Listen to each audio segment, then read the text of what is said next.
Masu karin magana na cewa sana'a goma maganin mai gasa, haka zalika dogaro da kai jari. Yawancin matasanmu a wannan zamani sun ɗauka cewa aikin gwamnati shine abin dogaransu, ta inda yawanci in muka kula za mu ga cewa aikin gwamnati abu ne mai matuƙar wahalar samu a wannan lokaci. Wasu matasan kuma suna ganin cewa tsayawa ka jira har sai gwamnati ta baka aiki bata lokaci ne, ta inda suke ganin su tsaya da kafafunsu su dogara da kansu. A wannan rana mun yi muku zabarin wata hamshakiyar matashiya wadda ta tsaya da kafafunta ta dogara da kanta, kuma ƙwararriya wajen haɗa jakankuna na takarda. Ku kasance tare da ni Salma Muhammad Salisu a cikin shirin namu na sana'ata mutunci na tare da baƙuwar tamu.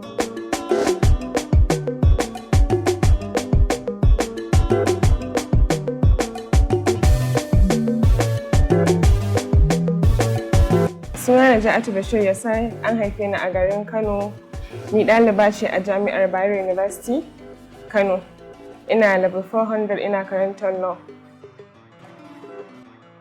To, na samu kaina a cikin sana'ar nan akwai lokacin 2020, lokacin da aka yi wani dogon hutu muna makaranta sai ya haɗe da corona.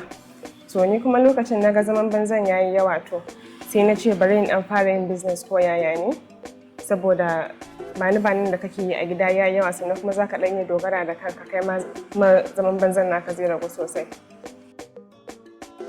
Gaskiya komai tsara lokacin ka za ka yi. Kamar yanzu misali idan aka yi order, idan misali ina da makaranta washe gari, zan zauna in rubuta su ne guda nawa. In suna da yawa zan zo muna gama lectures zan dawo gida sai na haɗa na bawa masu shi.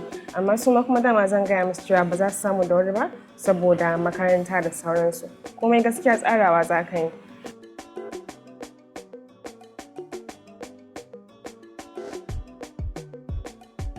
To gaskiya ni da na fara lokacin sai na je na tambayi iyayen ce a bani jari, ina so in fara sana'a. Da kuɗi kaɗan na fara 10,000 lokacin aka bani. Na je kasuwa na siyo duk abin da ake bukata, su papers ɗin da gum da komai. To a nan a haka na fara haɗawa sai nake posting a social media. To a hankali mutane su gani su ce suna so. To in mutum ya ce yana so, ni kuma sai na je na samu wannan kuɗin da ya ragowa sai in je in siyo kayan materials ɗin da shi a kasuwa. Sai na zo na haɗa haka har kuɗin su dinga taruwa. Idan ana so sai na ta juya kuɗin, na ta juyawa haka. To abinda dai ake bukata ba wasu masu yawa bane ba. Farko dai dama dole zaka buƙaci sheets ɗin da zaka je kasuwa. It depends on yayin jakar da zaka haɗa. Kamar takarda akwai wanda suka fi takarda ƙarfi, kamar su wa'annan yawwa, ba su kai ƙarfin kwali ba amma dai suna da kauri, sun fi takarda kauri.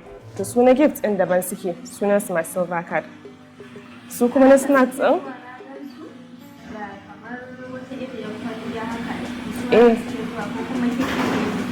shi yasa aka ce silver card saboda in ka ɗauka ka kalla sosai za ka kamar irin akwai designs ɗin silver haka a jiki, shi yasa aka ba shi sunan silver card.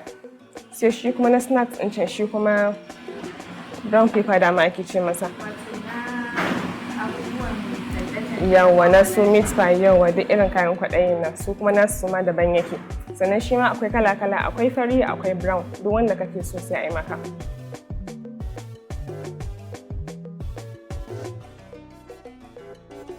Shi wancan bakin shi ma na yin gifts ne, shi kuma haka yake zuwa. Na snacks ɗin shi ma in kana son baki za a yi maka baki, duk dai kalar da kake so shi ma. Ok, wannan mai rubutun, ta kuma wannan souvenirs ne na biki. idan mutum yana so sai ya faɗi kamar me yake so ya saka a ciki, a tamfa da kuma menene haka, ko kuma sai mu determine size ɗin abubuwan da za su ɗauka a cikin jakar.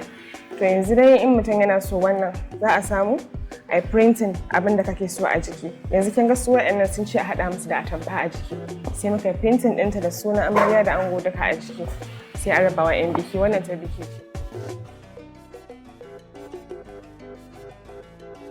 Duk wanda mutum yake so, ko da rubutu ko ba rubutu, don muna yi kowane kala kuma. Ina dai samu inda suke taya na gaskiya, saboda kin san injikan ba abin wasa ba ne, ba tsada gare su. To ni ma with time zan samu haka in tara kuɗi in sai injina in fara yin komai da kaina.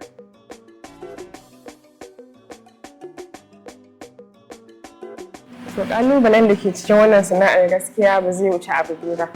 Na farko shine wanda kowa ya fi sani, tashin kuɗi, tashin prices a materials ɗin da kake siyowa a kasuwa. Za ka ga yanzu nan ka je kasuwa wannan satin ka siyo sheets ɗin a price kaza, wani satin in ka koma sai ka je kamar ma sun kusa ninka kuɗin da ka je ka siya. To kai kuma dole idan ka ce ba za ka ƙara customers kuɗi ba, za ka faɗi. To dole ka ɗan ƙara musu kuɗi ko yaya ne, amma ba da yawa ba, saboda kin san customers yanzu nan idan abu ya musu tsada guduwa za su je su samu wani. To shi yasa muke ɗan sassautawa. Abu biyu na kuma da muke ƙalubale a cikin wannan sana'a shine wani lokacin idan mutum ya order, musamman irin na snacks ɗin can, idan mutum ya order kafin ya biya kuɗi an gama mishi, an gama an ajiye, kawai jira ake zo ya ɗauka, sai ka ji mutum shiru, ka ji shi shiru bai zo ya ɗauka ba. To daɗin abin dai shine abin baya lalacewa, don haka ko ya yi shekara mutum zai iya zo ya ɗauki kayansa, in kuma an samu mai siya sai a siyar masa, nan gaba sai a haɗa maka kai. To gaskiya dai ya taɓa faruwa da ni sau ɗaya. Lokacin da biki ne, ta ce tana son a mata souvenirs gurin kamar guda 50 ta ce tana so. To sai aka fara da 20. To yi da ta min bayani, da yake a Instagram muka haɗu, ta min bayani ta ce tana son shi plain, ba ta son a sa komai. Ni kuma sai na mata shi plain fari, sai aka ɗan saka ribbon ja haka da jan rope jan handle. Sai aka kai mata, ana kai mata sai ta kira ni take cewa ya bata ga komai a jiki ba, sai nake ce mata aikin ce min ka a sa komai a jiki, ya haka muka yi da ke, yanzu kuma kin zo kin canza baki. To haka dai ta haƙura, aka samu aka ɗan yi mata wata dabara, wani ɗan card aka saka sunan amarya da ango sai aka makala a jikin hannun. To gaskiya an samu nasara ba ne, saboda kin ga sana'an nan yanzu in ka tara kuɗi za ka ɗan iya siyan wani abu da kanka, ba sai ka tambayi iyayenka ba, duk da in ka tambaya za su baka, amma kai ma za ka ji daɗi irin kayi abu da kanka baka tambaya ba, kayi da kuɗinka. To wannan ce gaskiya nasara da na samu.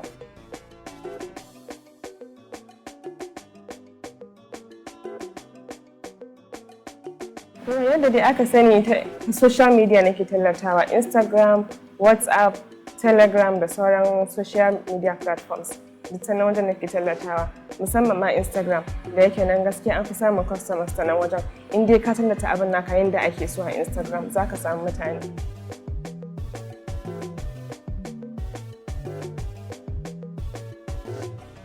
To yanzu dai for now gaskiya ban fara classes ba, amma insha Allah na kusa farawa.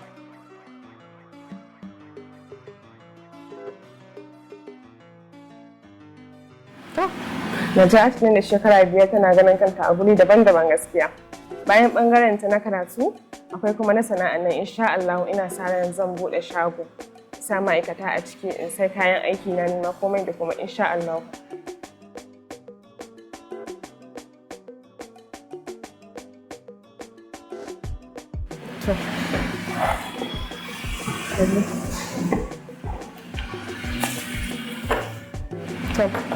Masu kallon yanzu nuna muku yadda ake yin jaka, amma irin wanda ake yi na snacks zan nuna.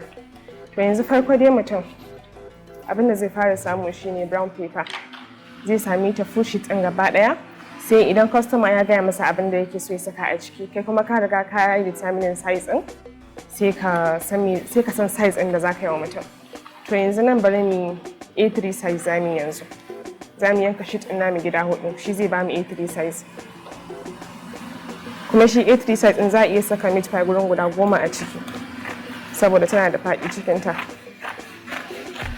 Yanzu za mu yanka gida 4.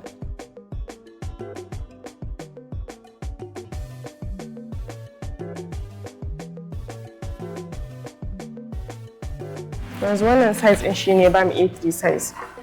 Za mu fara haɗawa yanzu. Farko dama in za mu fara haɗawa muna buƙatar komai sai an auna dama in dai kana so komai ya kyau sai ka auna komai da komai. Yanzu nan za mu auna kaɗan ta inda za mu yi folding.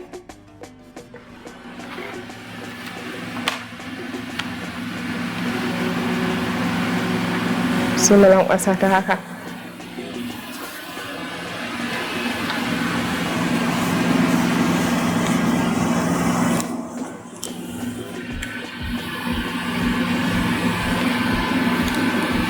Bayan mun lankwasa nan ma sai mu zo shi ma sai mu auna shi ta inda ƙasan jakan zai zamana.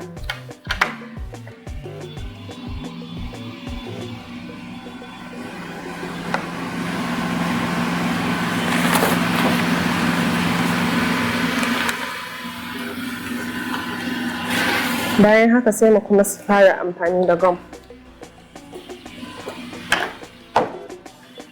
Gum ɗin dama dole za ka sami mai ƙarfi saboda yadda idan an saka kuma mai a ciki ba za ta buɗe ka ba.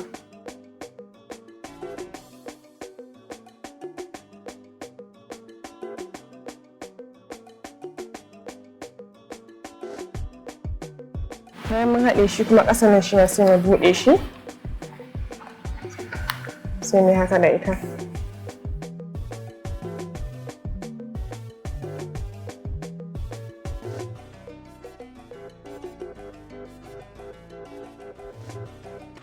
Bayan mun haɗa nan wajen shi ma sai mu shafa masa gum.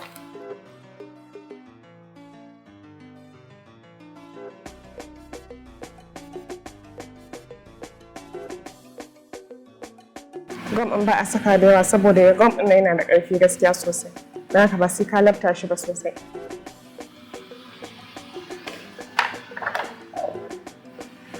To yanzu mun gama amfani da gum. Sai na buɗe ta yanzu.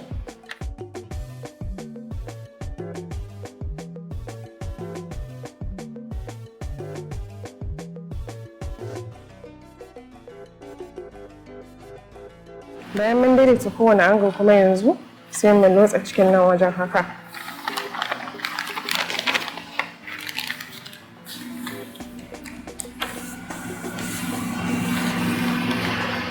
To yanzu mun gama jaka yanzu za ka iya saka duk abin da kake so ka saka a ciki, ko snacks ne ko meat pie ko menene.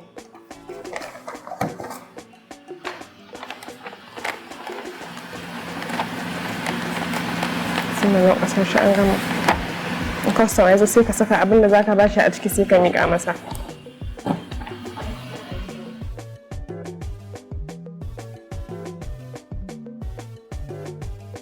To gaskiya shawara ta yanzu tunda yanzu na gama yawanci mata kowa yanzu ya kama sana'a gaskiya kaɗan ne ba sa yi.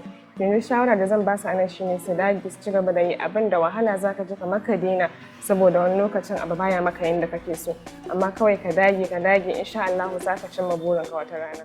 Masu kallon mu na san abin nan yayi matukar ƙayatar da ku ganin yadda malama Naja'atu ta haɗa mana wannan jakatata.